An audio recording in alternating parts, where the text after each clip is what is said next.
tardes a todos. Vamos a comenzar. En el nombre del Centro de Documentación y Estudios de Iberoamérica de la Universidad de Montevideo, les damos una cordial bienvenida a esta segunda actividad del ciclo cultural 2025, Discursos y representaciones de la independencia. Esta tarde asistiremos a la primera mesa redonda del ciclo. Se titula Independencia política y definición de fronteras. En primer lugar, deseamos expresar nuestro reconocimiento a las autoridades del Instituto Artigas del Servicio Exterior, que desde el año pasado han facilitado la realización de esta actividad. A quien fuera director del instituto, el embajador José Luis Cancela, y al actual director que nos acompaña esta tarde, el ministro consejero Felipe Zancar. También queremos destacar la presencia en el aula de autoridades nacionales, representantes diplomáticos acreditados ante nuestro gobierno, funcionarios, y a ellos, a los amigos del CEDEI y a todos los presentes, muchas gracias. Antes de dar la palabra al coordinador de la mesa y asesor del CEDEI, el almirante Alberto Carmes, haré una breve presentación de los expositores invitados, a quienes agradecemos especialmente su generosa participación en esta mesa redonda.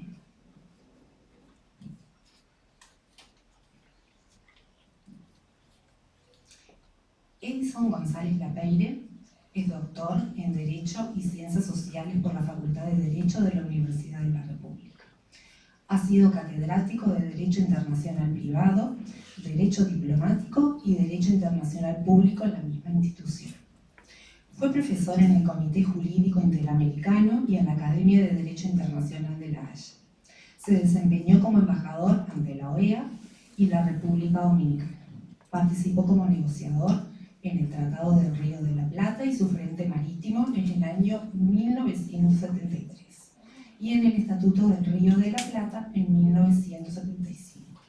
Asimismo, participó en las negociaciones del Tratado de la Cuenca del Río Cuarem y la Convención de las Naciones Unidas sobre el Derecho del Mar.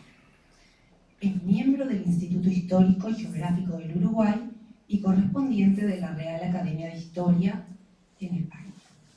Miembro honorario de la Asociación Americana de Derecho Internacional Privado y del Instituto Luso-Americano de Derecho Internacional. Ha recibido distinciones como la Orden de Mayo al Mérito en Argentina, la Orden de Duarte, Sánchez y Mella en República Dominicana y títulos honorarios en los estados de Luisiana y Oklahoma en Estados Unidos.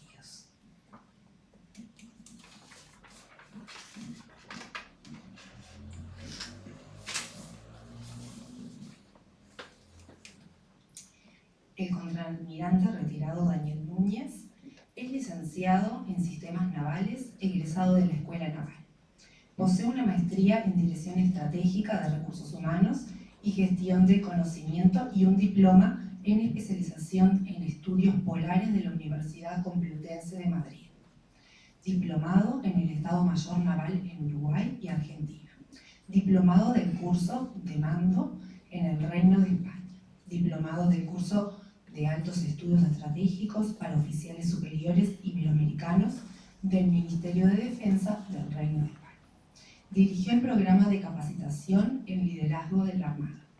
Desde el año 2016 al 2019 fue presidente del Instituto Antártico Uruguayo y desde el 14 de este mes ocupa nuevamente la presidencia de ese instituto.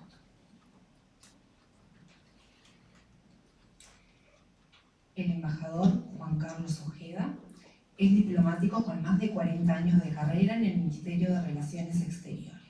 Formado en Diplomacia y Derecho, es egresado del Instituto Artigas del Servicio Exterior. Ingresó en 1982 en el Ministerio de Relaciones Exteriores y ha ocupado cargos clave en Montevideo y en el exterior. Fue embajador en Irán, con acreditación concurrente en la República Islámica de Pakistán y en la República de Armenia. Representó a Uruguay en Egipto, Japón, República Dominicana, Israel y Austria. Fue embajador concurrente en Hungría, República Checa y la República Eslovaca. Ojeda ha sido representante ante organismos internacionales como la Comisión de Naciones Unidas para el Desarrollo Mercantil Internacional y el Organismo Internacional de Energía Atómica, entre otros.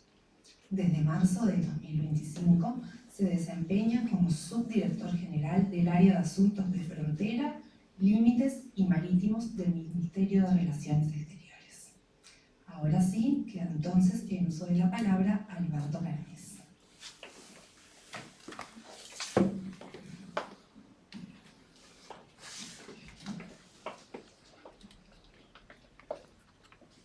Muy buenas noches a todos. Agradecemos la presencia, autoridades del Instituto del Ministerio de Relaciones Exteriores, Instituto Artigas, del Centro de Estudios de Documentación de Iberoamérica, autoridades nacionales y a todos los presentes. Hoy es un panel que tenemos sumamente prestigioso, especialistas en el área de derecho y fronteras marítimas y también terrestres, y vamos a seguir a los efectos de esta mesa la mecánica de una exposición inicial de cada uno de los expositores y luego un conversatorio que permita a cada uno aportar sobre las posiciones de los colegas de panel. Posteriormente todos tendrán la posibilidad, en la medida que los tiempos lo permitan, de poder llevar a cabo aquellas preguntas o hacer algún aporte específicamente a los temas que nos van a ilustrar los integrantes del panel. Previamente, lo que los quiero entrar es en el tema de fronteras.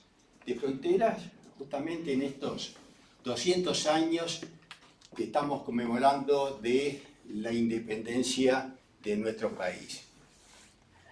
Es muy importante tener en consideración de que ha habido una disputa histórica desde la época de fines del siglo XVII, para ser más preciso, de la fundación de Colonia del Sacramento, con el tema de las fronteras entre los dos reinos ibéricos que se habían repartido a partir de Tordesillas en 1414, prácticamente el mundo, con aquel meridiano a 370 leguas al oeste de Cabo Verde, y que se llevaron los límites terrestres, como se usaba en aquella época en Europa, a los espacios marítimos. Es el primer intento de demarcación y el primer límite. Demarcación que no se pudo llevar a cabo porque evidentemente los avances de la ciencia y la tecnología, si bien fueron importantes en el siglo XVI, nunca permitieron conformar la comisión que se pretendía nombrar como para poder hacer una demarcación cartográfica, por supuesto, con los elementos técnicos y científicos disponibles. No obstante eso, la disputa de esa línea de 370 leguas al oeste de Cabo Verde llegó al continente americano, y desde el Amazonas prácticamente hasta algo al sur de Camboriú, para ser más preciso, Cabo San Vicente, en la toponimia de la época, en la parte de la costa este de Brasil, llevó a que los portugueses siempre trataran de llevar esa línea más hacia el oeste. Eso, por supuesto, tuvo repercusiones en la banda oriental. Esa es una de las razones por las cuales se funda por don Manuel Lobo, capitán general de Río Janeiro, la colonia de Sacramento en el actual lugar de, ¿verdad?, la capital departamental. Posteriormente hubo muchos tratados, hubo devoluciones, hubo entregas de la colonia, se pasó por el Tratado de Permuta, el Tratado del Pardo, el Tratado de París, hasta que se termina en Saint-Ildefonso. ¿Por qué nombro esto? Porque ese tratado de los 37 de 1777 entre España y Portugal fue la base de lo que posteriormente se iba a llevar a cabo en las negociaciones del siglo XIX para establecer algunos de los límites negociados por Uruguay con el Imperio Brasil. Dicho esto, se va a desarrollar por el doctor Edison González Lapeyre todo ese proceso del siglo XIX. O sea, límites terrestres y algunos fluviales. Posteriormente, el embajador Juan Carlos Ojeda nos va a ilustrar sobre ese otro proceso que se lleva en el siglo XX, justamente tratando de marcar los límites fluviales, pero con nuestro vecino argentino y también nuestros límites marítimos y especialmente en la segunda mitad del siglo XX, Convención del Derecho al Mar Mediante, ya sobre el frente marítimo. Finalmente, el contraalmirante Daniel Núñez nos va a ilustrar sobre un tema que es casi la última frontera que tenemos.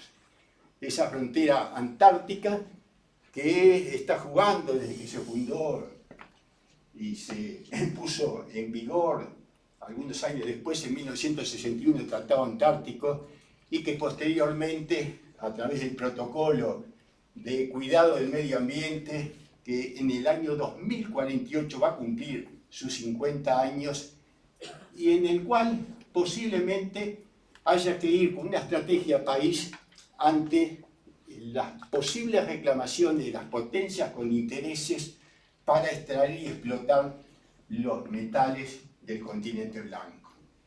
Eso va a estar a cargo del contraalmirante Daniel Núñez. Yo a continuación le voy a dar la palabra al doctor Edison González Lapeyre y le pido que le podamos recibir un aplauso.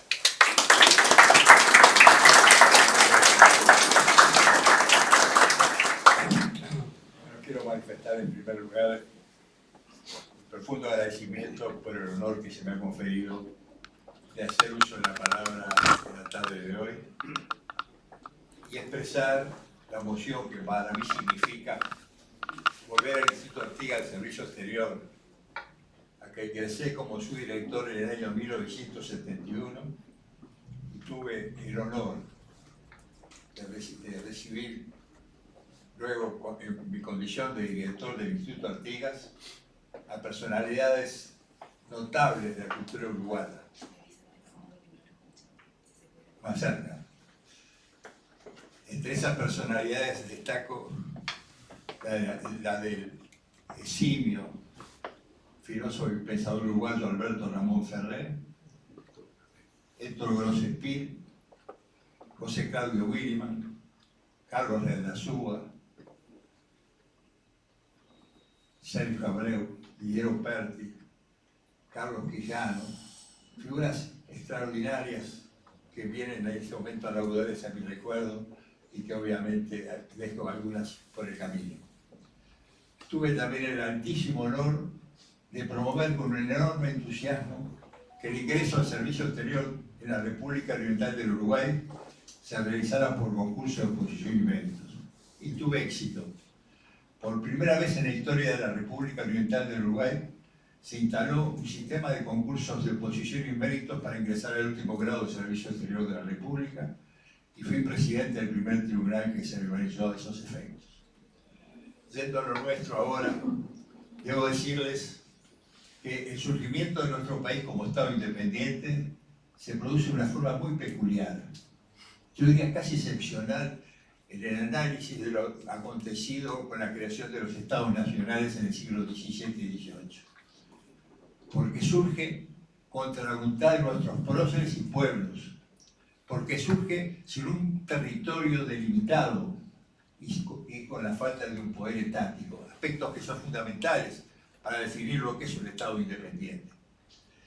Digo que surge contra la voluntad de nuestros próceres y pueblos, porque el general José Carvalho Artigas, en sus instrucciones del año 13, es absolutamente claro en el sentido que no procuraba la independencia de la banda oriental, sino su incorporación a las provincias unidas del Río de la Plata.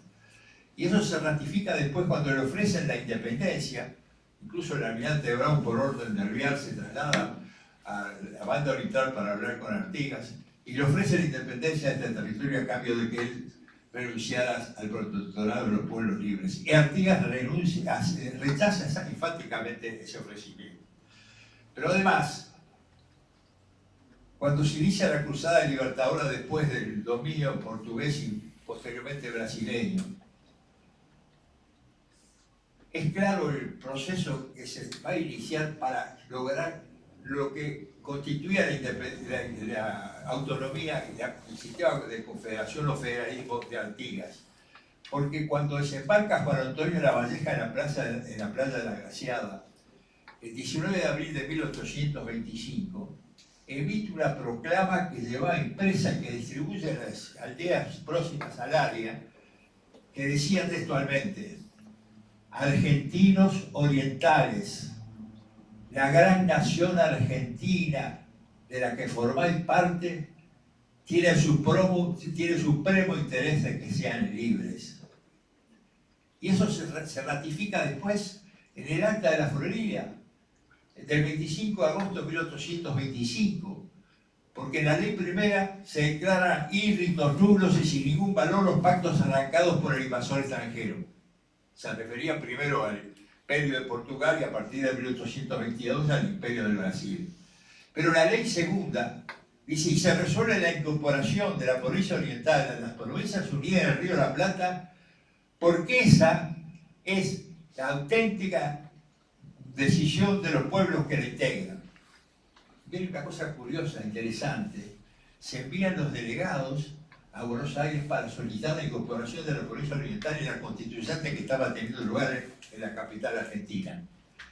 Y no los dejan entrar a la sala, no los reciben, porque las autoridades porteñas tenían el temor de que esa cruzada, con tan pocos hombres, con tan pocos recursos, pudiese tener éxito. Nuestro país es entonces por primera vez independiente a partir del 25 de agosto de 1825 hasta el 24 de octubre del mismo año, 2 meses después. ¿Por qué? Por la batalla de Rincón y Sarandí, cuando vieron desde Buenos Aires que este movimiento había adquirido fuerzas y tenía posibilidades de tener éxito, lo que implicaba para la Argentina, con la incorporación, adherirse a la cruzada, que luego se fortaleció con la llegada de Alvear y fuerzas argentinas al combate de los ejércitos brasileños. Dispongo solamente de 20 minutos y quizás de alguna prórroga que me conceda el almirante, pero debo expresarles que en ese proceso que culmina con la Convención Preliminar de Paz de diciembre de 1828, no participa ningún oriental en las negociaciones. El primer oriental que supo que íbamos a ser uruguayos, que íbamos a ser independientes, fue Pedro Trapani, que estaba en Río de Janeiro y tenía una muy buena relación con Lord Ponsonby, pero no participan los orientales. Y Lavalleja, cuando se entera de que vamos a ser independientes, en un oficio librado de su campamento en Cerro Largo, dice: si ese es el tributo que debemos pagar para que terminase esa guerra, y sigue mencionando los vínculos fraternos que nos ha unido siempre con la República Argentina, etcétera, etcétera, etcétera. Pero aquí hay un personaje importante que tiene que ver con el territorio y los límites de la República Oriental del Uruguay, y es el general Frutuoso Rivera. Rivera había desarrollado una campaña militar extraordinaria, recuperando las misiones jesuíticas y ocupando gran parte del Río Grande do Sul. En esos momentos se encontraba acampado en las costas del río Ibicuí, y le llega una orden de Buenos Aires y del Río de Janeiro de que debía abandonar ese territorio y llegar hasta el río Arapey. Rivera se opone, no acepta. Era bastante rebelde, el pardejón como lo llamaban, y no aceptó las directivas que le estaban impartiendo, y le envía un ejército para imponerle que obedeciese las órdenes recibidas. Llega el 28 de diciembre de 1828 a un acuerdo con la participación del coronel Trole, que era uno de sus lugartenientes, en el Ambá, por virtud del cual accede solamente a bajarse hasta el río Cuarén. Dice un historiador brasileño, Colágeras, que si Rivera hubiese aceptado las directivas y hubiese ido hasta Arapey, ese territorio hubiese sido para siempre territorio brasileño. Entre paréntesis, Darwin Núñez sería brasileño. Estaría en la selección. Lo cierto es que a partir de ese momento se inicia todo un proceso que, con respecto a las fronteras con el Brasil, culminan el 12 de octubre de 1852 con los tratados de Lamas. Tratados que resuelven los límites a nivel de las fronteras terrestres y también que incluye a los ríos Yaguarón y a la laguna Merín. Tratado muy criticado, fue el producto de la situación tan paupérrima que vivía el Uruguay.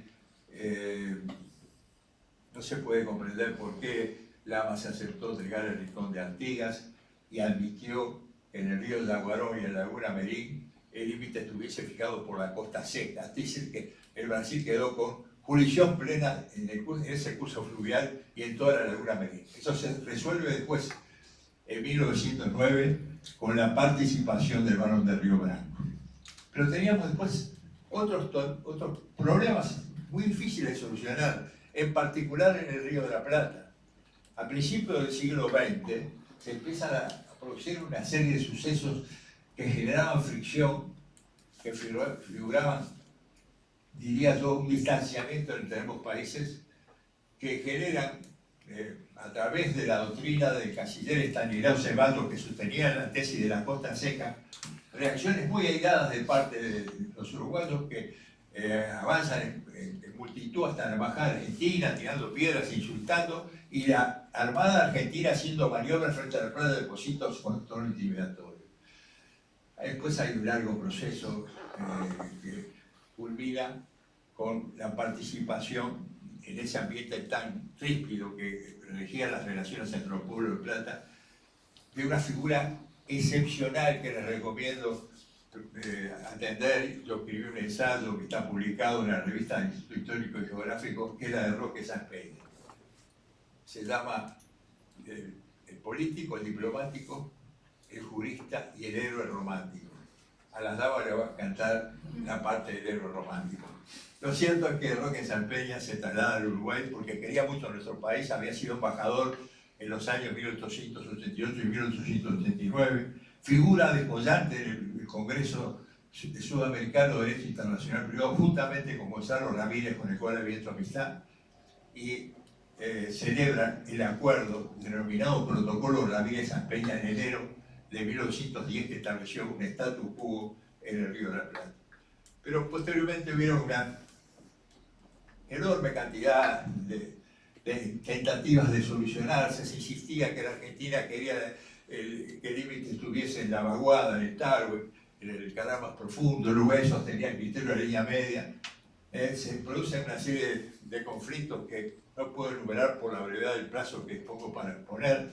El tema de Timoteo Domínguez, el tema del espionaje en el Hotel Quirilló, a la delegación uruguaya, una serie de situaciones que valdría la pena un día con más tiempo de poder analizar con detenimiento. Lo cierto es que a fines de la década del 60, del siglo pasado, de principios del 70, inspirado en lo establecido en el artículo 7º del Tratado de Límites en el Río Uruguay de 7 de abril de 1961, establecía la obligación de las partes de reglamentar los distintos usos en el Río Uruguay. Inspirado con eso y promovido fundamentalmente a través del capitán de navío Yamandú Francini, se intenta buscar una solución con especialistas a través de negociaciones secretas, de modo pues que si eso fracasaba no fuese un hito más de fricción entre ambos países, se transformase en un hecho de carácter diplomático sin trascendencia alguna. Y bueno, se inicia ese proceso. No les voy a hablar de los detalles. 42 sesiones.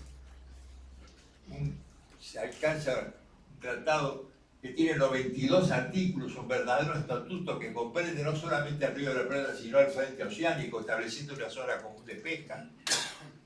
Y en el mes de enero del año 1973 el tratado estaba pronto. Estábamos exponiendo el texto del tratado con el contraalmirante Zorrilla y llega la noticia que se había producido un incidente aeronaval en lo que ahora se denomina zona Alfa, un buque noruego estaba haciendo un arijo para poder ingresar al canal a fin de llegar a Buenos Aires con menos calado, y interviene un buque de la Armada Uruguaya, emite una dotación de presa. No voy a hablar de todos los detalles, pero fue un incidente muy duro con la intervención de dos buques de prefectura argentinos artillados, de dos casas de la Fuerza Aérea Argentina, con tono intimidatorio. Por suerte no llegó la sangre al río. Recuerdo que nos dimos cuenta de que todo el esfuerzo que habíamos realizado se perdía por esa situación de violencia, de rigidez que generaba el conflicto. Yo, como a las 2 de la mañana llegamos a la Cancillería, redacté la nota de protesta diplomática y estaba tan cansado, una Remington de 120 kilos, estaba tan cansado que en lugar de poner 1973 en la nota de protesta puse 1972. Bueno, eso se lo digo a título de ejemplo de los errores que a veces uno comete. Lo cierto es que todo aquel esfuerzo que habíamos realizado, porque habíamos vivido intensamente todas esas negociaciones, no se trataba simplemente de asistir a las sesiones, se trataba que había que prepararse para poder negociar con los argentinos, que tenían un equipo de especialistas de altísimo nivel, se ha habido por el drenaje.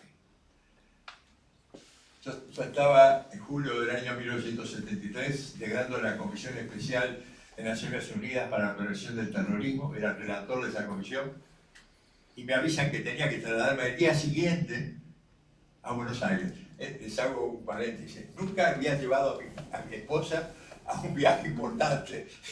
Y cuando ya estaba por terminar los trabajos de esa comisión, me llega la orden, le digo que se venga a Nueva York, que nos quedamos unos días más, que esto, vamos a hacer esto, otro.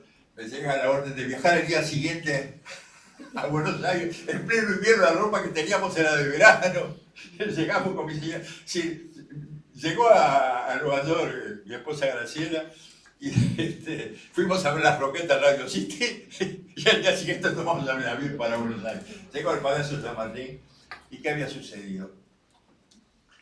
Perón desde Puerta de Hierro en Madrid había dicho que quería resolver los problemas de límites con los uruguayos y le encomienda al embajador Guillermo de la Plaza, un amigo del Uruguay, casado con una uruguaya, que tomase contacto con las negociaciones que se habían llevado a cabo para ver si las mismas eran aceptables. Se reunió ese día con nosotros en el Salón Verde del Palacio San Martín, nos hizo algunas observaciones, nos volvimos a reunir en Punta del Este, el tratado quedó pronto y se firmó el 19 de noviembre de 1873, ratificándose el 12 de febrero de 1974. Yo digo que los astros se perfilaron positivamente, porque si Perón no hubiese tenido la participación que tuvo, si no hubiese ejercido la fortaleza de su poder, de su fuerza política, ese tratado no podía haber entrado nunca en vigor. Perón muere en el mes de junio de 1974, es decir, prácticamente 2 meses y medio después de haberse notificado el tratado. Y ahora, es decir, he dejado muchas cosas por el tintero, pero quiero relatar esto porque tiene algo de pintoresco y que refiere a una participación muy peculiar que yo tuve en esa negociación.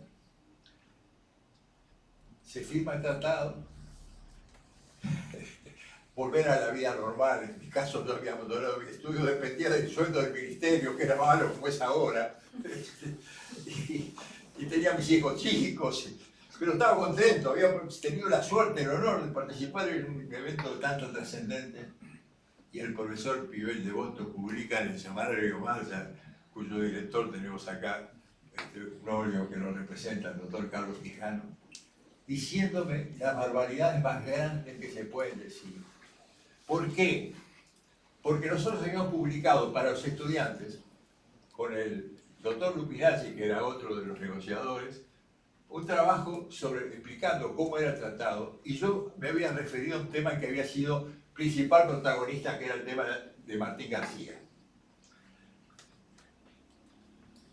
¿Qué se pueden concebir en pleno régimen de facto que a mí, digo, joven como yo era, tenía 39 años, lo calificasen de traidor a la patria una personalidad como la del profesor Pimentel Devoto, argentinófilo? Bueno, las cosas que me dijo no se imaginan.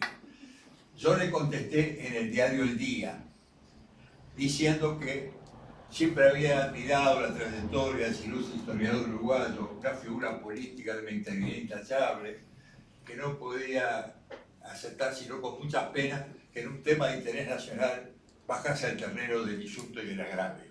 Y después, frente a los argumentos geográficos, históricos, que él había lanzado, el derecho internacional, la historia y la geografía son disciplinas auxiliares del derecho internacional. Las relaciones entre los países se resuelven a través del derecho internacional. Y había jugado la perquisión internacional.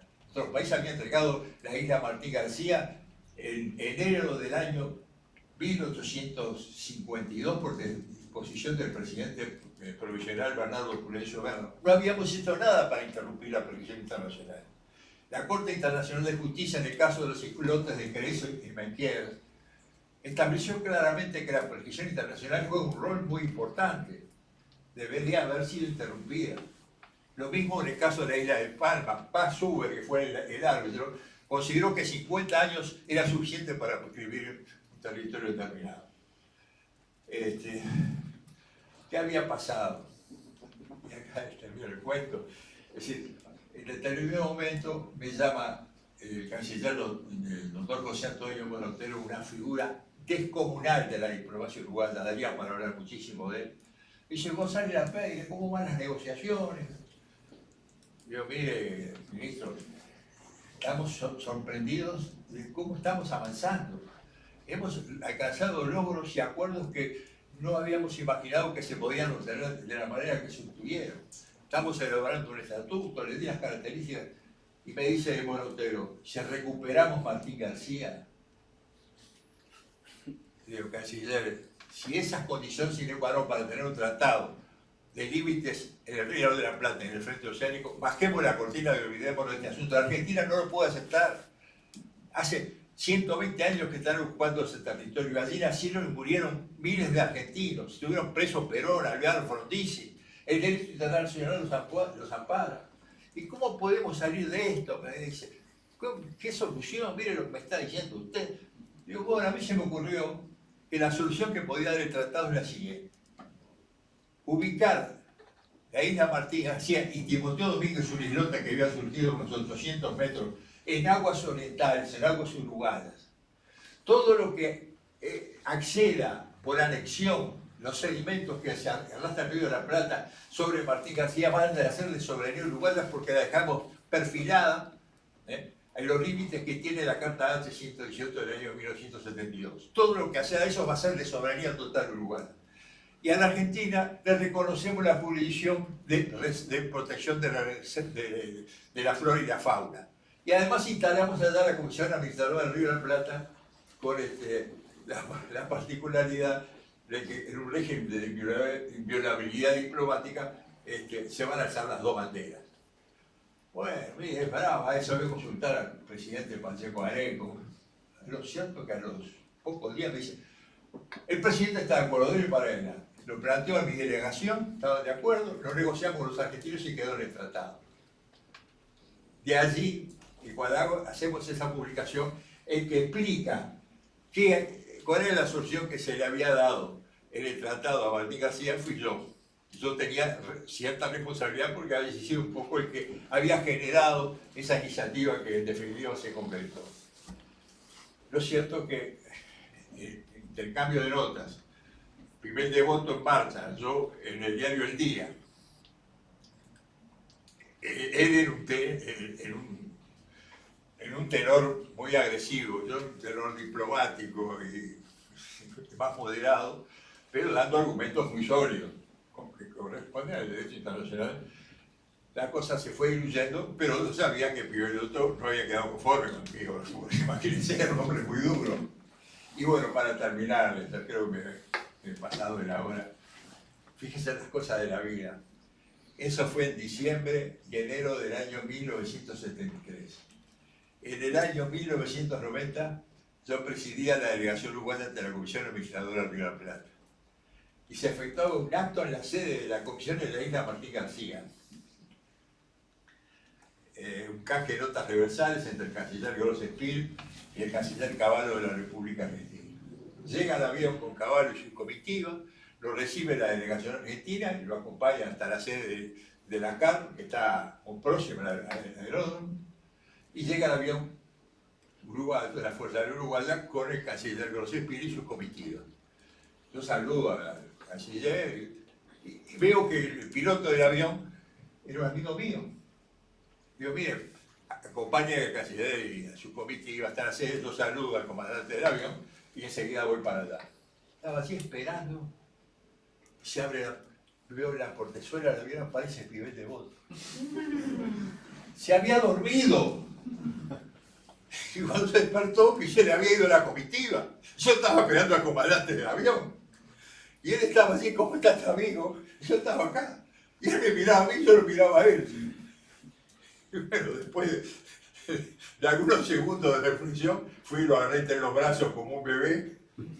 Vamos a aclarar que era un viejo tatarra como soy yo ahora, hace 35 años, yo tenía 35 años menos. Y nos fuimos caminando juntos y de ese modo creo que nos reconciliamos con ese viejo coronista tan ilustre en la historia de nuestro país. Muchas gracias.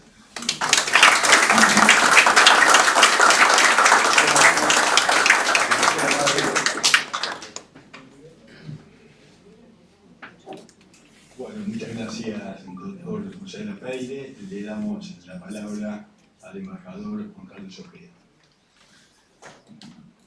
Muchas gracias, buenas tardes a todos. Es un gusto estar hoy aquí presentes. Creo que voy a tener que ponerme sobre esta esquina para poder seguir un poco las diapositivas, que me van a guiar un poco mi exposición, tratando de evitar caer en cosas que son obvias para la mayoría de los participantes del auditorio, y concentrarme más en temas del día a día de la dirección general que tal vez desconozcan por su naturaleza.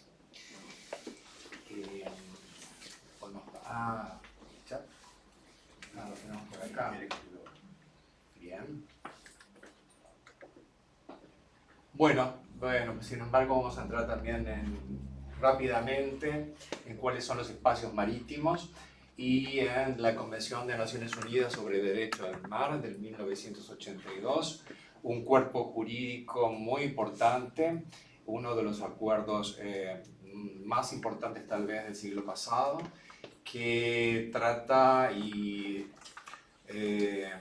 especifica diferentes tipos de agua, las aguas interiores, el mar territorial, la zona contigua y la zona económica exclusiva y la plataforma continental, explicitando las dimensiones, los kilómetros, las millas náuticas de las mismas desde la línea de base, y poniendo en claro una cantidad, aclarando toda esta temática que era muy importante para los países con costa marítima. Luego acá vemos un mapa en que aparecen los límites que conocemos del país terrestre, y luego la zona marítima frente a los 176.000 kilómetros cuadrados. Tenemos 202.000 kilómetros cuadrados de aguas de un territorio marítimo, y a lo que se le llama la pradera azul, en un símil con la pradera verde de un país agroganadero, y que también nos hace reflexionar sobre la riqueza en cuanto a la exploración y explotación de los recursos que contiene esta zona. Más adelante vamos a examinar las fronteras entre Uruguay y Argentina.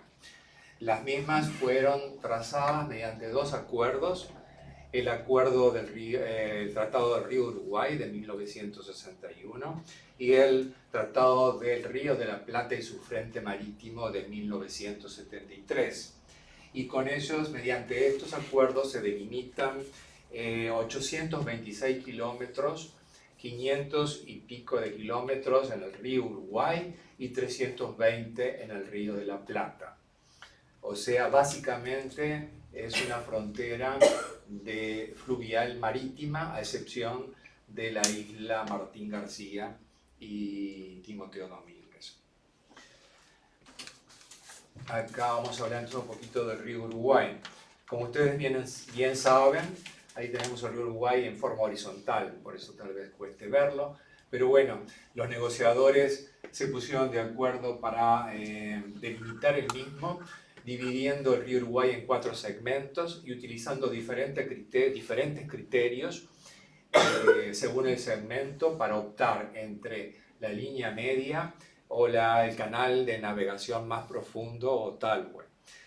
Y llegando en el tercer segmento, donde se bifurcan los canales de la Filomena y del medio, a utilizar y vuelven a confluir utilizando los 2 criterios. El criterio de la línea media para las aguas y el criterio del canal más profundo para las aguas y el criterio de la línea media para las islas. Con eso tenemos la delimitación del río Uruguay y se crea también la Comisión Administradora del río Uruguay, un organismo binacional que tiende a regular todo lo que es la gestión de las aguas del río. La Comisión Administradora del río Uruguay.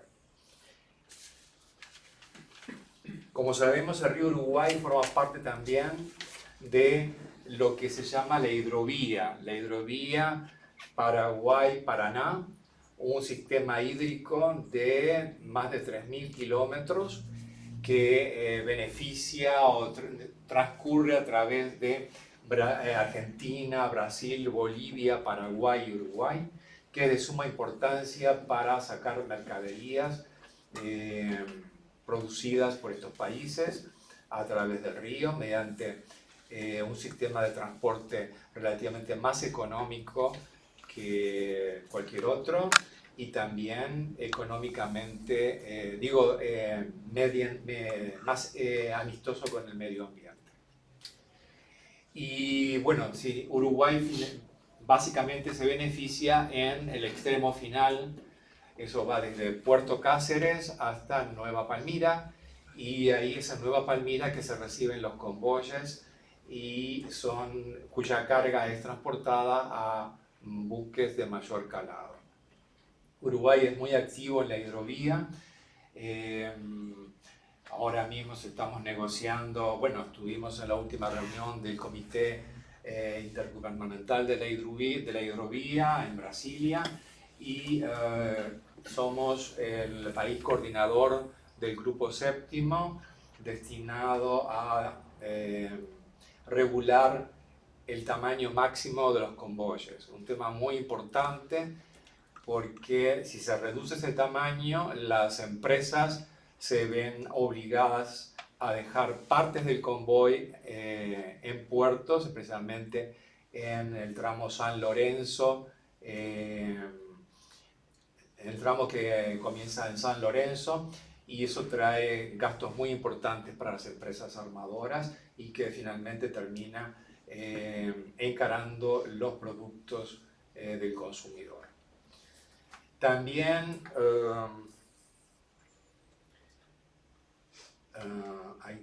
pasamos al Río de la Plata, o sea, el otro río que el otro tratado que el Tratado del Río de la Plata y su Frente Marítimo de 1973, que delimita la frontera con Argentina.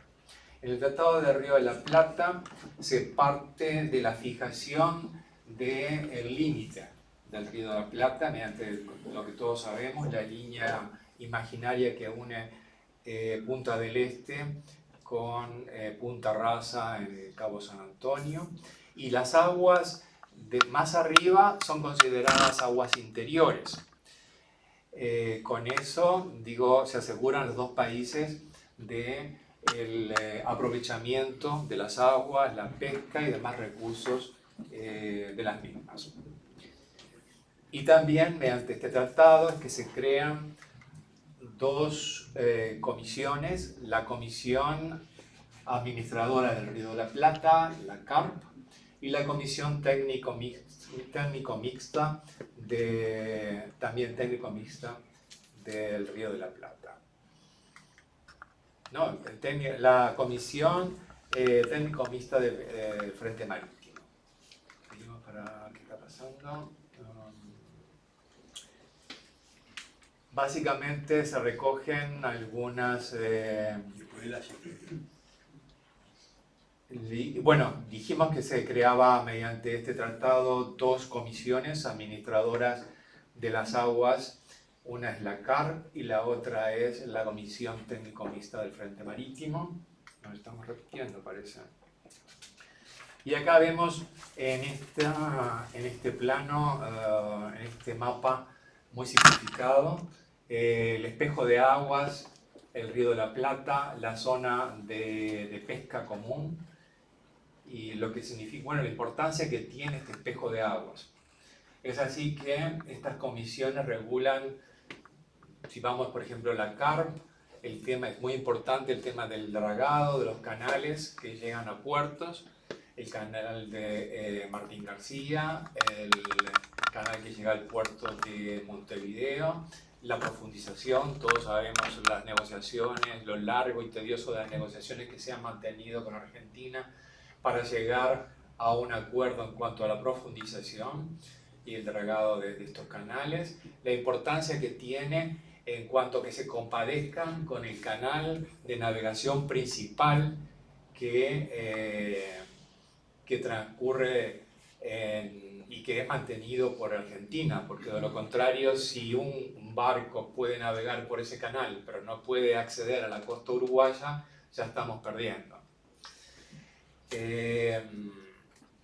Las comisiones, por ejemplo, Administradora del Río Uruguay, también tiene competencias sobre los establecimientos, empresas, emprendimientos que se promuevan sobre la costa uruguaya o lo mismo sobre la costa argentina, y la contraparte tiene el derecho de solicitar información respecto a este emprendimiento y ver si el mismo perjudica la navegación o la calidad de las aguas.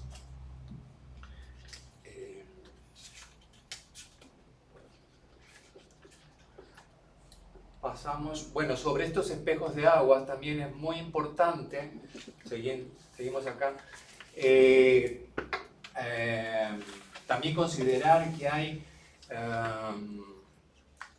se hacen campañas en la cual mediante estudios previos respecto a la migración de la fauna pesquera, los ciclos de reproducción y demás, se hacen campañas que llevan a la fijación de las vedas o de las temporadas de pesca para mantener un equilibrio del ecosistema existente.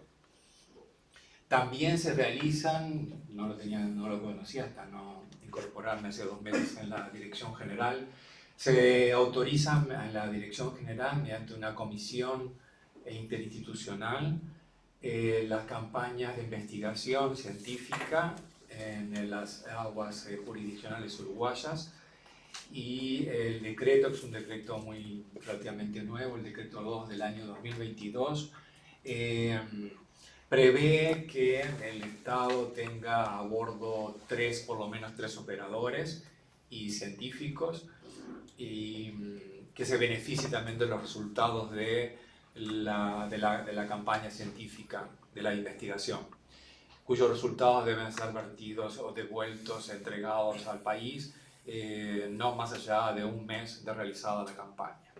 De hecho, estamos ahora considerando un buque que va a realizar un estudio de investigación donde la tercera parte de la tripulación científica es de nacionalidad uruguaya, en tanto el resto son de nacionalidades múltiples, británicos, estadounidenses, canadienses, etc. O sea que Uruguay participa activamente y se beneficia activamente de la información recabada que queda en un repositorio abierto. Podemos pasar entonces a considerar las fronteras con Brasil. En el caso de Brasil, bueno, tenemos la frontera de 1000 kilómetros de extensión, en la que hay 320 de frontera seca y el doble de frontera húmeda.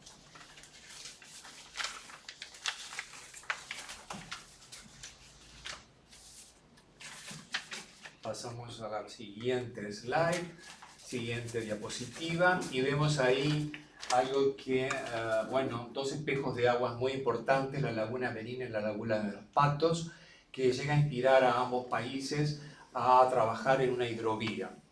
Es un anhelo y una reclamación que tiene décadas y que parecería que, bueno, estamos llegando al momento en el momento en el cual puede concretarse.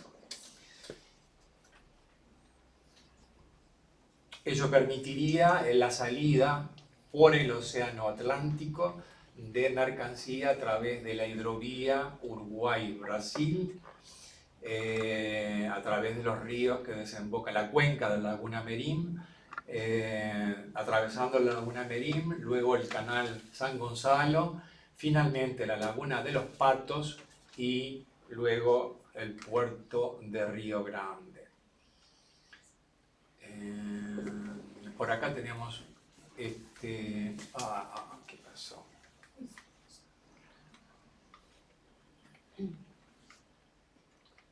Acá en este mapa aparece explicitado un poco más el proyecto de hidrovía Uruguay-Brasil. Es un proyecto que tiene ya décadas, estamos bastante más cerca de concretarlo, decíamos. El año pasado, de hecho, se preveía empezar con el dragado. Luego hubieron inundaciones, de las que todos conocemos, muy importantes en el estado de Río Grande do Sul. Y bueno, se tuvo que interrumpir el proceso. Y se está recomenzando este año, hay un compromiso político fuerte para proceder al dragado, previa batimetría, porque ha cambiado la conformación del suelo de la laguna mediante el traslado de sedimentos como consecuencia de las inundaciones. Eso permitiría entonces navegar la laguna Merín, atravesar el canal de San Gonzalo, como dijimos, luego seguir por la laguna de los Patos y desembocar, salir al Atlántico. No sé si lo dijimos o no, pero bueno, es un recurso muy importante para sacar productos de alimentos, granos, mineral de hierro proveniente del suroeste de Brasil y también del este de Uruguay. Eso está acompañado, este proyecto está acompañado también de la construcción de un puente, el llamado segundo puente sobre el río Jaguarón, haciendo referencia al puente Barón de Mauá, un puente al cual se ha comprometido Brasil a construir con sus propios recursos, tiene ya presupuesto aprobado y tenemos los planos, hubo un pequeño cambio en la cabecera del puente, lo que significó una dilación. De hecho, tenemos el próximo lunes una conferencia una reunión virtual con la contraparte brasileña y demás integrantes de la Comisión de la Laguna Merín para examinar dónde estamos parados, pero bueno, es de esperar que comiencen las obras pronto.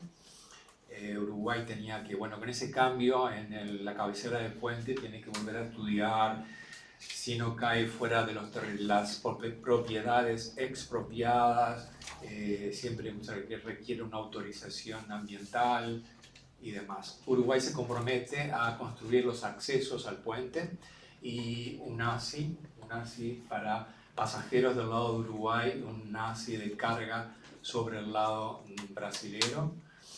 Y esto canalizaría importante tráfico de carga, dejando al puente Barón de Mauá para pasajeros, básicamente, previa restauración por parte de Uruguay. Fue el compromiso. Brasil construye el segundo puente sobre el Jaguarón, Uruguay restaura el Barón de Mauá.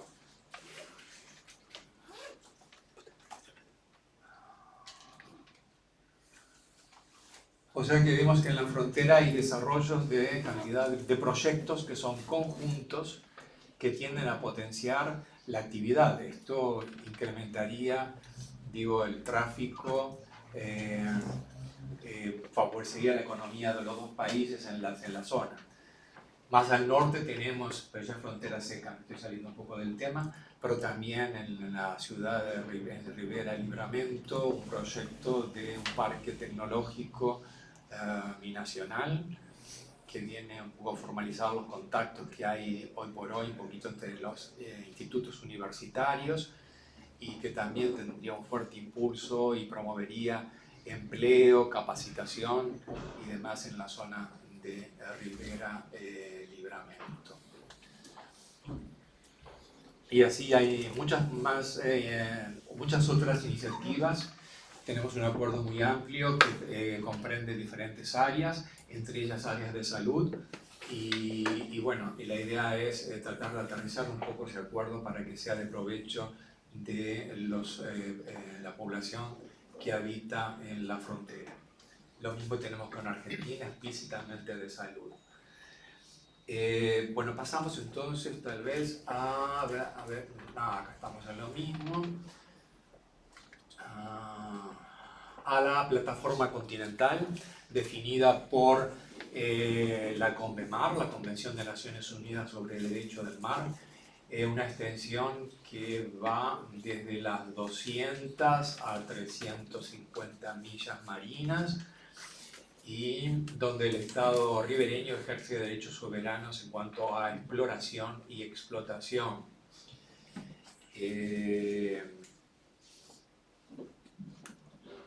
Para delimitar esa zona se creó en el 96 en Uruguay la Comisión Asesora del Poder Ejecutivo para el establecimiento del límite exterior del Río de la Plata y dentro de la CONVEMAR hay un organismo técnico, la Comisión de Límites de la Plataforma Continental, que recordó a Uruguay en el 2016 que está pendiente de recibir la delimitación del límite exterior de la plataforma. En las primeras gestiones realizadas y investigaciones técnicas pudo descubrirse una particularidad en cuanto a las plataformas, donde se une el límite lateral de la plataforma uruguaya, de la plataforma continental uruguaya, con el límite lateral de la plataforma continental argentina, existe un triángulo de unos 1000 kilómetros que aprovecharían a ambos países y se distribuirían entre 800 y tantos de kilómetros cuadrados para Uruguay y 300 y tantos kilómetros para Argentina. Basta ponerse de acuerdo, entre los dos gobiernos y luego hacer la presentación conjuntamente ante Naciones Unidas, respaldada por supuesto de las cartas e instrumentos que respalden esta delimitación. Y bueno, estamos en la historia aquí, el límite exterior de la plataforma. Ahí está el triángulo famoso de 1000 kilómetros. Y bueno, ¿por qué son importantes estos espacios? Acá están los... ahí tenemos la investigación científica marina de la que hablamos. También tenemos los recursos pesqueros y lo que decíamos de el estudio y la habilitación de las estaciones de pesca y también las otras de las vedas precautorias que permiten preservar el ecosistema. Y tenemos también la posibilidad de explorar y explotar recursos que están en la plataforma continental, tipo hidrocarburos, gas, hidrógeno, o también plataformas para la producción de energía eólica. Y no sé, tal vez recuerden ustedes que el año pasado hubo una gran explosión en las redes en cuanto a una noticia que Namibia había encontrado petróleo en su plataforma y bueno, eso por supuesto captó muchas inversiones para Namibia, hizo crecer el Producto Bruto Interno y el Producto Bruto Per Cápita. Y si vemos, bueno, como saben, hace 120 millones de años los continentes estaban unidos y el territorio de Namibia casi está enfrente de lo que es Uruguay hoy, por lo que es de presumir, ahí tenemos un corte de lo que es un corte de las líneas sísmicas comparadas.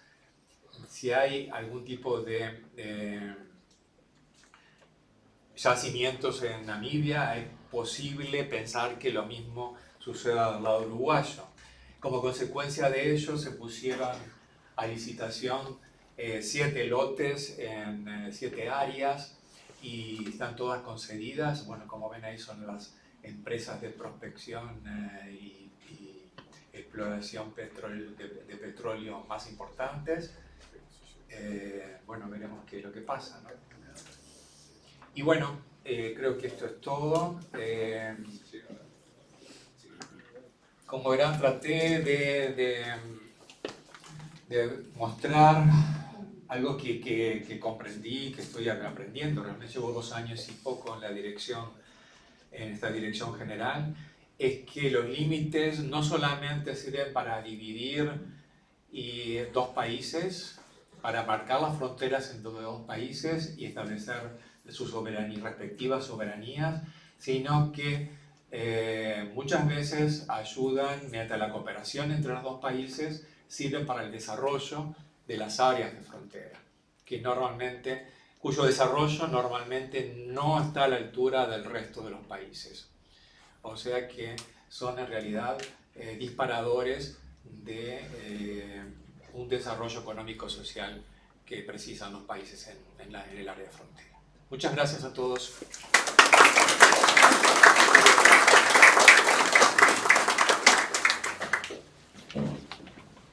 Le damos la palabra al contraalmirante Daniel Núñez por la Antártida en el 2048. ¿Me escuchan todos de ahí atrás? Perfecto. Lo primero que tengo que decir es que cuando me invitaron a esta importante reunión, a mí me colocaron el título de lo que tenía que hablar. Fue el señor y me dijo, hay que hablar de esto. No soy para nada un experto en derecho internacional. A ver, pero empecemos a tratar de granar ese título que el señor colocó allí y para decir que lo que sí sabemos del estudio de las fronteras es que sitúan un elemento del Estado en el centro del derecho internacional, y eso es el territorio.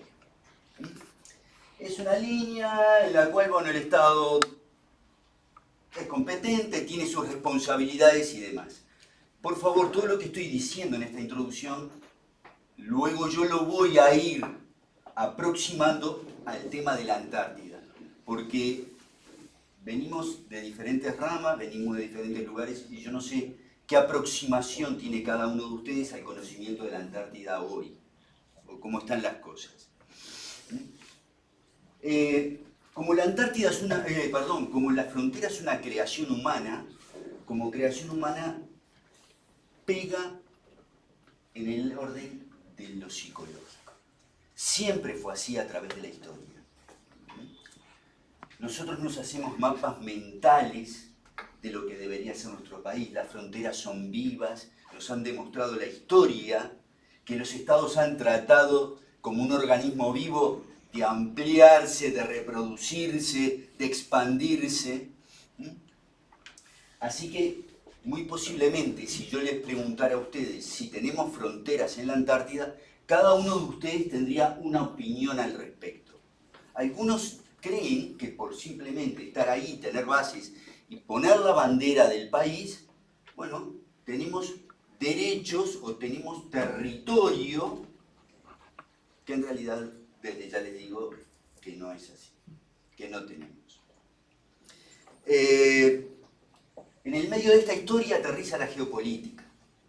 Y la geopolítica, con base en la geografía, nos trae otra cosa como vagón de cola, que eran los recursos vivos y los recursos no vivos. Y seguimos aterrizando en la Antártida. Ya empezamos a hablar de estas cosas. Esa Antártida que todo el mundo cree que es un lugar de ciencia y paz, y en el fondo de la historia, la Antártida es un continente de tensiones.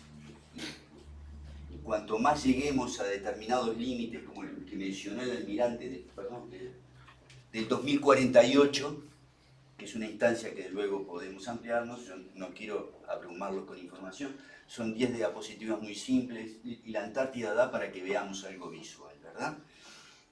Incluso tuvimos un presidente, el presidente de la calle Herrera, que cuando la ampliación de la plataforma continental habló de nuestra última frontera. Posiblemente él estuviera en su mapa mental, no lo sé, habría que preguntárselo. Bueno, en esa sed de ampliar territorios, de ser más, de cuando yo iba a la escuela siempre me contaban que el Uruguay es el corazoncito y los 176.000 kilómetros cuadrados, y hoy sabemos que tenemos un territorio de 422.000. Así que cada uno de ustedes, en su conocimiento o ignorancia, piensa en las fronteras uruguayas también cuando se habla de la Antártida. Este mapa que recién lo vieron, esta nueva imagen de la cual nos estamos apropiando y que ya les adelanté la diferencia en cuanto a territorio, es importante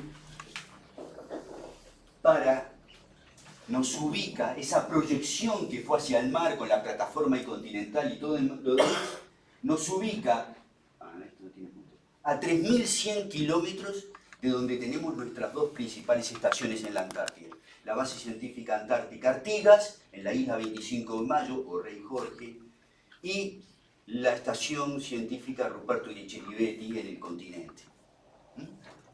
Entonces uno puede pensar, bueno, si ya me extendí con el tema de la plataforma continental, ¿por qué no nos podemos extender hasta aquel lugar? E incluso, en el primero que mencioné, es una isla, perfecto, no embromo a nadie, bueno, pero en la isla lo único que falta es un shopping porque está llena de estaciones de distintos países, ¿verdad? Así que es imposible que podamos pensar en ella en términos de que esto es mío.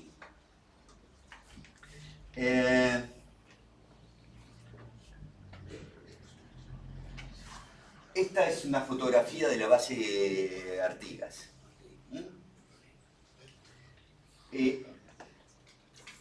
Quiero decirles que la isla tiene 90 kilómetros de largo por unos 25 de ancho. La mayor cantidad de estaciones están en el sur de la isla. El norte con el glaciar y demás. Pero esto no es la Antártida. Vamos a empezar por ahí. Porque pero este flaco está mal porque eso es la Antártida, ahí está la Antártida, ahí está nuestra estación. Eso no es la Antártida. La Antártida es eso. La Antártida es un desierto de hielo. Nosotros estamos en una isla y en un punto donde ahora el calentamiento global cada vez hace que encontremos más cositas que antes no encontrábamos. No hay tanto hielo como había antes, ¿verdad? Y a veces cuanto menos hielo hay, más nieve hay y más agua hay. Es un proceso, bueno, que los científicos lo explican muy bien, ¿no? Estamos hablando de una Antártida que tiene una superficie de 14 millones de kilómetros cuadrados, son 2 Australias, que tiene el 90% del agua dulce del planeta, y que está llena de recursos minerales y de recursos vivos en sus aguas circumpolares, o sea, en el océano austral. Entonces, me gustaría que en este momento ustedes pensaran que en este mundo hay 8,5 billones de habitantes. Y que estamos creciendo. Bueno, Naciones Unidas ahora dice que estamos en una meseta o podemos estar en una meseta. pero se calculaba que para el año 2048 íbamos a estar en los 9,5 billones. Esa gente, como decía yo en un seminario hace poco, quiere dos cosas, más tecnología y comida. Dos cosas que la Antártida nos da. En algún momento a alguien se le puede ocurrir que la Antártida está en agenda de que a por ti, porque ahí hay muchísimos recursos minerales y porque ahí hay muchísimos recursos vivos.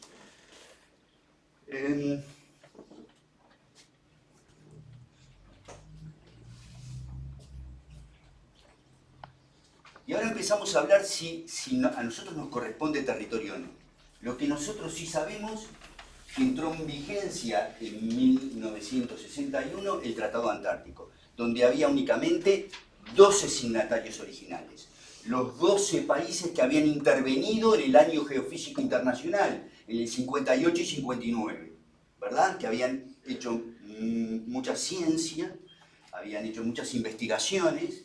Esos 12 países son los que firman ese tratado. El Año Geofísico Internacional termina el 31 de diciembre del 58. Entonces, cualquiera de ustedes puede pensar, bueno, muy bien, a partir del 1 de enero del 59 se sentaron y empezaron a pergeniar, a ver cómo podemos arreglar este asunto de la Antártida, que no es materia nuestra de ahora, pero que ya venía complicado. Es un terreno en el cual no vamos a entrar, muy, muy simpático de la historia. Pero sí quiero que sepan, a modo anecdótico, que en realidad fueron 4 países que pensaron cómo vamos a arreglar este asunto de la Antártida. El borrador original lo hicieron los británicos. Y los británicos se reunieron con Estados Unidos, Australia y Nueva Zelanda. Y ese borrador original estuvo presente antes del Año Geofísico Internacional. Ya existía. O sea, esto no nace por combustión espontánea.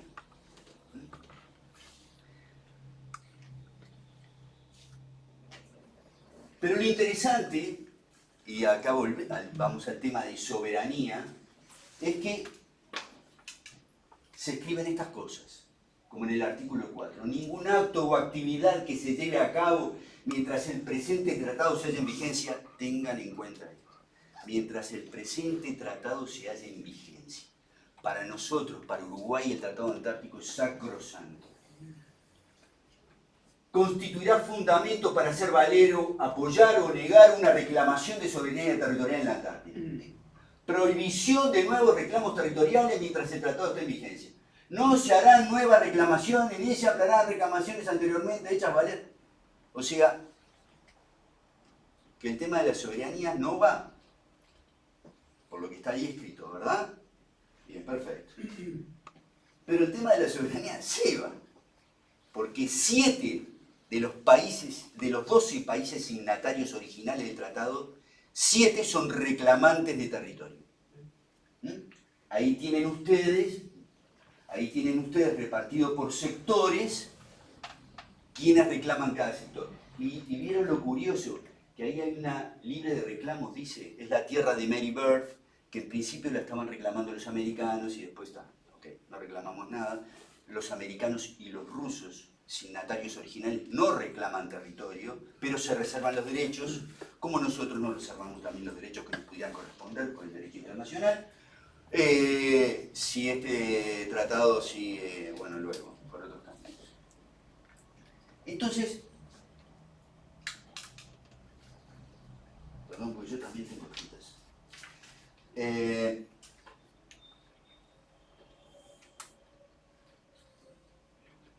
Está esto simpático. Se prohíbe toda medida de carácter militar. Como estábamos hablando de soberanías y demás, ustedes saben que los militares son muy afectos al tema de la soberanía y al tema de poner bandera. Esto es muy importante, en realidad viene de otro lado. ¿No? Se prohíbe toda medida de carácter militar, tal como el establecimiento de bases militares, pero no se impide el empleo de personal o equipos militares para investigaciones científicas. Esto está muy bien escrito, pero ustedes saben que los militares tienen un switch. Es un modo dual. Modo paz, modo no paz. Los equipamientos que yo tenga en la Antártida pueden servir para fines militares. Y hay mucha gente hoy, muchos actores preocupados por la militarización en la Antártida.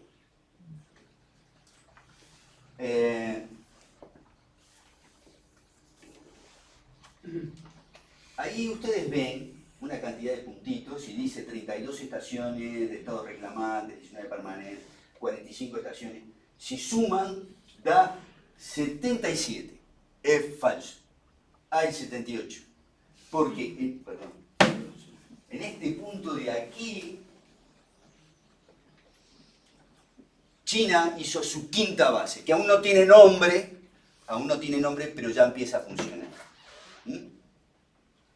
Entonces, hay 78 bases en este momento. 78 bases es una cantidad considerable, hablando, perdonen la redundancia, cuantitativamente. Cualitativamente la cosa puede ser diferente, ¿verdad? ¿Quién es el país que tiene más bases en la Antártida? Argentina. Tiene 13.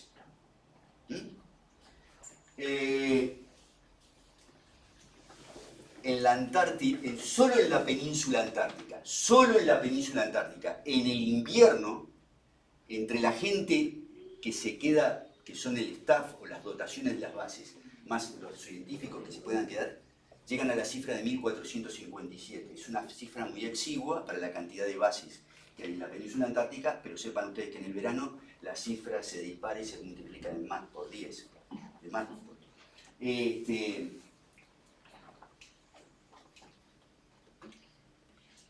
Territorio y cómo se lo están repartiendo. No es que se lo repartan, es donde tienen influencia cada uno de los países.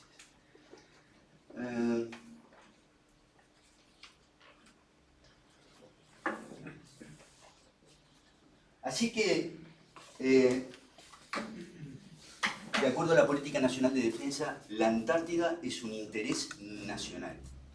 Como interés nacional tiene objetivos estratégicos claros.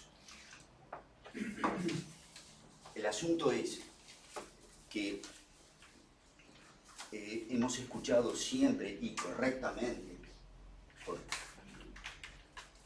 todos los gobiernos que la Antártida es una política de Estado. Y eso es correcto, es una política de Estado.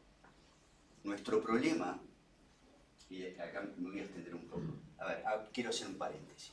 Como hablaron del 2048, les quiero decir por qué el almirante mencionó los 50 años del protocolo al Tratado Antártico de Protección del Medio Ambiente. El artículo 7 del protocolo dice que están prohibidas la explotación de minerales. En estos momentos no hay ninguna convención que permita, ninguna otra convención que permita eso, porque hubo una convención que se llamó el CRARMA, que en definitiva era la convención que atendía a la explotación de recursos minerales, que terminó no aprobándose cuando ya estaba todo arreglado, porque básicamente dos países defeccionaron en último momento, Francia y Australia. Solo 19 países firmaron esa convención. Y por las dudas que no lo sepan, Uruguay es uno de ellos. O sea, Uruguay firmó una convención en su momento porque vamos por ti, o sea, vamos por los recursos minerales, en una zona prístina dedicada a la paz y a la ciencia y a todo lo demás. ¿Qué pasa si en el 2000, en la actualidad, se puede revisar en cualquier momento el protocolo del medio ambiente, siempre y cuando haya un consenso entre todos los miembros, excepto cuando cumpla 50 años. Si uno solo de los miembros consultivos del tratado levanta la mano y pide revisar el artículo 7, no me acuerdo si es en 30 o 60 días, se debe hacer una gran reunión y vamos a ver qué hacemos con esto. ¿Por qué yo les mencioné la población?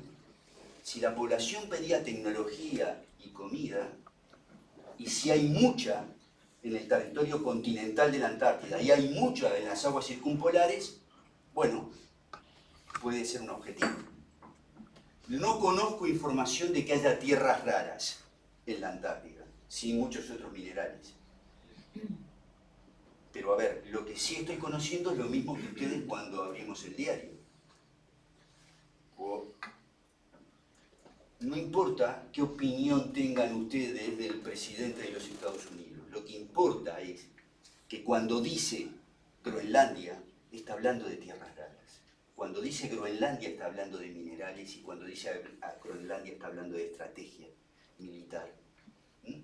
Y sabemos que el 50% de las tierras raras las tiene China, el 25% de las tierras raras las tiene Groenlandia y el resto están parte en Ucrania y parte en África. Y bueno, o sea, lo que quise decir con ese ejemplo es que hoy no estamos arriba de la mesa, la Antártida no está arriba de la mesa, pero sí puede estar, porque si tocamos el artículo 7 del protocolo medioambiental, podemos llegar a tocar el tratado.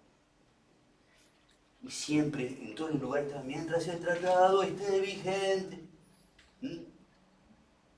Y a nosotros nos va la vida en eso, pero bueno, los que tienen que defender nuestra posición son nuestros diplomáticos, y lo que sí tenemos que tener claro que nuestros diplomáticos se apoyan en dos grandes bases. Primero, el conocimiento científico que le dé las armas para defendernos en los lugares que haya que defendernos, y después los militares, porque todo el apoyo que nosotros damos y el sostenimiento y el estar en la Antártida es parte fundamental de toda esta historia. Así que, si ustedes quieren, tenemos fronteras en la Antártida. Si ustedes, desde el punto de vista emocional, desde el punto de vista de esas imágenes, tenemos fronteras en la Antártida. En verdad, la Antártida es un lugar cuya gobernanza le corresponde a 29 países, de los cuales tenemos la suerte de ser uno de ellos. Y por más que no guste en muchos lugares, el nombre es un club exclusivo. Muchas gracias.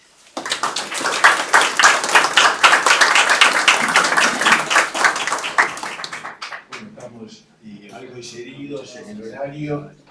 No sé si algunos integrantes de la mesa quieren hacer un aporte no muy largo, y si hay alguna pregunta pendiente entre los asistentes.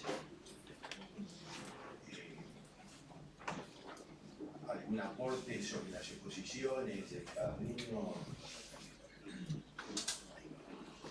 Bueno, les agradecemos a todos, esperemos que haya estado a la altura de los acontecimientos, y le pido un aplauso al panel.